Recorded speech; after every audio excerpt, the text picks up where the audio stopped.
Основното јавно обвинителство за гонење на организиран криминал и корупција наскоро ќе го комплетира доказниот материјал, што го собира од институциите за службените картички со кои се луксузирале поранешните функционери. По допрен глас, обвинителството има отворено предистражна постапка за неколку случаи, за кои медиумите објавија дека поранешни министри, заменици и државни секретари се честеле со луксузни вечери, купувале храна и продукти од супермаркети за дома, но и костуми и обувки за носење. Надлежен јавен обвинител од основното јавно обвинителство активно работи на утврдување на предметот за кој покажавте интерес. Се очекува комплетирање на побараниот доказан материјал, пошто ќе биде донесена јавно обвинителска одлука.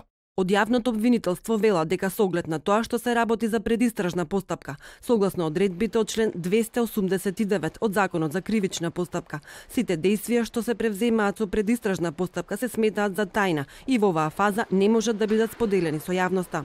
Од банкарските извештаи на службените картички беше објавено дека дел од парите не биле трошени за репрезентација, туку за лични потреби на поединци.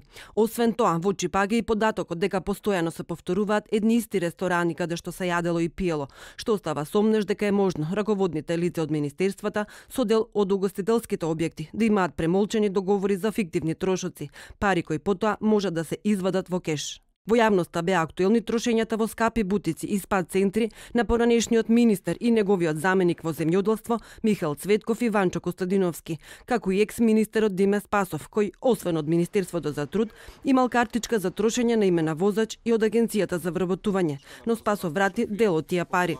Се објавија и сметки за трошењата на министрите и други службеници во Министерствата за внатрешни и надворешни работи.